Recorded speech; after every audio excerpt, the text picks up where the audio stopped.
ಪಶ್ಚಿಮ ಬಂಗಾಳದ ಫಾಲ್ಟಾ ವಿಧಾನಸಭಾ ಕ್ಷೇತ್ರದಲ್ಲಿ ನಡೆದ ಚುನಾವಣೆಯಲ್ಲಿ ಬಿಜೆಪಿ ಅಭ್ಯರ್ಥಿ ದೇಬಾಂಶು ಪಾಂಡ ಭಾರೀ ಮುನ್ನಡೆ ಸಾಧಿಸಿದ್ದಾರೆ.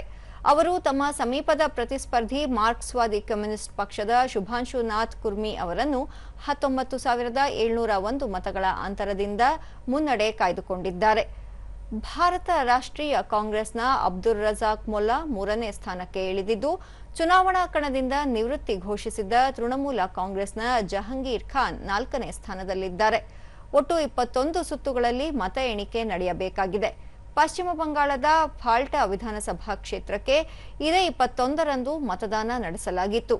ಏಪ್ರಿಲ್ 29ರಂದು ನಡೆದ ಪಶ್ಚಿಮ ಬಂಗಾಳ ವಿಧಾನಸಭಾ ಚುನಾವಣೆಯಲ್ಲಿ ಫಾಲ್ಟಾ ವಿಧಾನಸಭಾ ಕ್ಷೇತ್ರದಲ್ಲಿ ಎಲೆಕ್ಟ್ರಾನಿಕ್ ಮತಯಂತ್ರಗಳಿಗೆ ಬಿಜೆಪಿ ಅಭ್ಯರ್ಥಿಯ ಹೆಸರಿನ ಮೇಲೆ ಪ್ಲಾಸ್ಟರ್ ಅಂಟಿಸಿದ್ದರಿಂದ ಚುನಾವಣಾ ಆಯೋಗ ಮರು ಮತದಾನಕ್ಕೆ ಆದೇಶಿಸಿತ್ತು.